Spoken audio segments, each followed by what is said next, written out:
It's my feel-good breakfast show.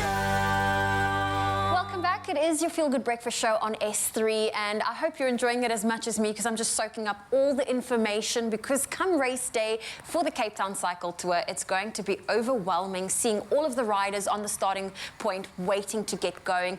But as long as you've put in the training and getting accustomed yourself to, you know, a group riding setting, and also putting your pre-race and race plans into action, it should be an experience you'll want to repeat many times over. Now, if anyone knows what a race day is all about, it's Ian Roger from Bike to Max, who is a UCT Cycling South Africa Level 2 coach. Absolutely. In fact, UCI Cycling South Africa Level 2 coach. This is quite an intimidating process getting started, and already, Ian, you were able to point out that I had set up my bike incorrectly when I removed the wheel. Yep. How important is it for a new cyclist especially to become really confident and understand their bike?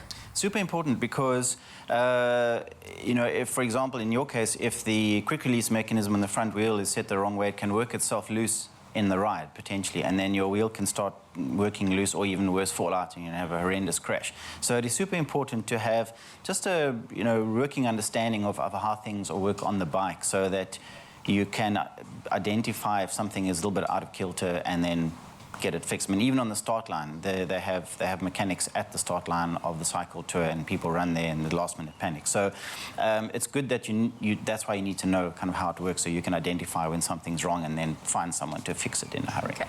I was quite chuffed when I went to the bike store and I bought myself a little multi-tool. I love DIY myself, so I've used that tool countless times.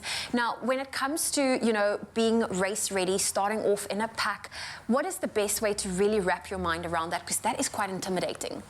Well, really, the way to approach it is to have a plan of how you're going to pace yourself across the event. And so what you've got to do is take comfort and security from the idea that, okay, you're going to do this sensibly and at your own pace, and not get sucked into the whole rah-rah and then go herring down the road, and then bad things happen when you get to chappies. So it's really about just having a calm, you know, mental picture of just how you're going to execute. And as I always say, don't focus on the result and the performance, just focus on the execution. Stay safe, listen to your body, fuel up, all those kinds of things. So just chill. Chill. I love the keyword fuel up, because I have found after the last two races, or not races, cycles I've done, even during the training process, is I'm completely depleted after a cycle, which means I'm not fueling my body before, during, or after the race. Let's talk nutrition and fueling yourself just to be road ready, to be not necessarily just race ready, but just cycle ready.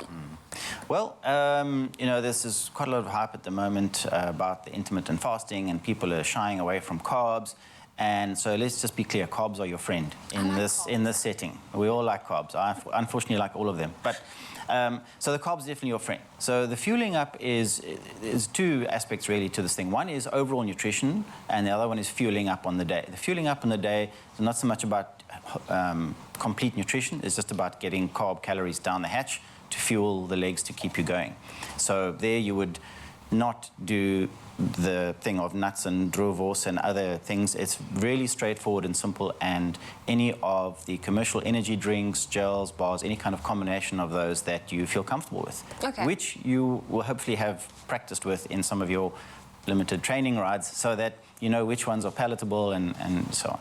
So that was quite interesting, because with my first two rides, I went with this friend of mine that's also on the new side to cycling, but way more experienced than me.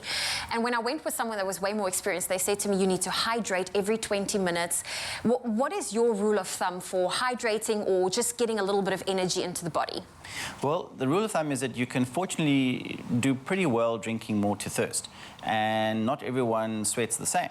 So the heavy sweaters will need, it doesn't sound very elegant, but the heavy sweaters will need more fluid replacement. So the energy requirement stays about the same for the number of hours that you're riding, but your fluid requirements may differ. And you will know if you're a heavy sweater, you're like, man, I get thirsty pretty quickly, and you're going to have to drink more. So the rule of thumb is drink largely to thirst. Don't do funky things like bulk load, huge amount. Don't wait till 2 hours down the road. You're like, man, I can see stars. I need something to drink. So yes, do drink intermittently along the way, and somewhere safe. So not anywhere where. So preempting where it's going to get busy or narrow or so on. So when it's nice and calm. Calm. Yes. Okay. Which, if I may, can I? Please. So it's just about my life's mission.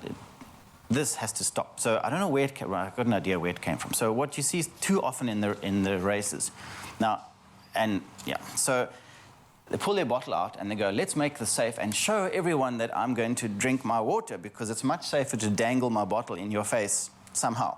And there's no one more sensitive than a male in Lycra. When you question their life choices, especially like, why are you doing this exactly? And I think this is a misunderstanding from what people have seen in watching Tour de France live. The pro cyclists put their bottle up like this to indicate to their team or the race directors, like, that guy needs water. This predates when people had radios in races. So you didn't just go, this, you waved your bottle and then they would say, oh, your guy needs stuff. Okay. And I think somewhere along the line, this message got horribly corrupted and now people think this is for safety.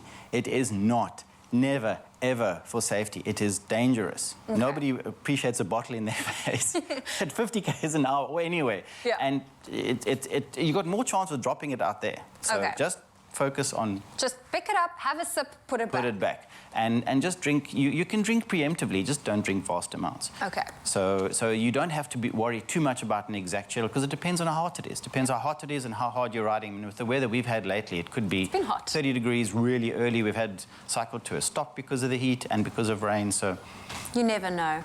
Well, Ian, I appreciate your knowledge. Thank you so much for sharing the safety tips and, of course, just getting sure that I am as safe as possible when hitting the road and my journey to training for the Cape Town Cycle Tour. We've got more training as well as recovery coming your way, so don't go anywhere.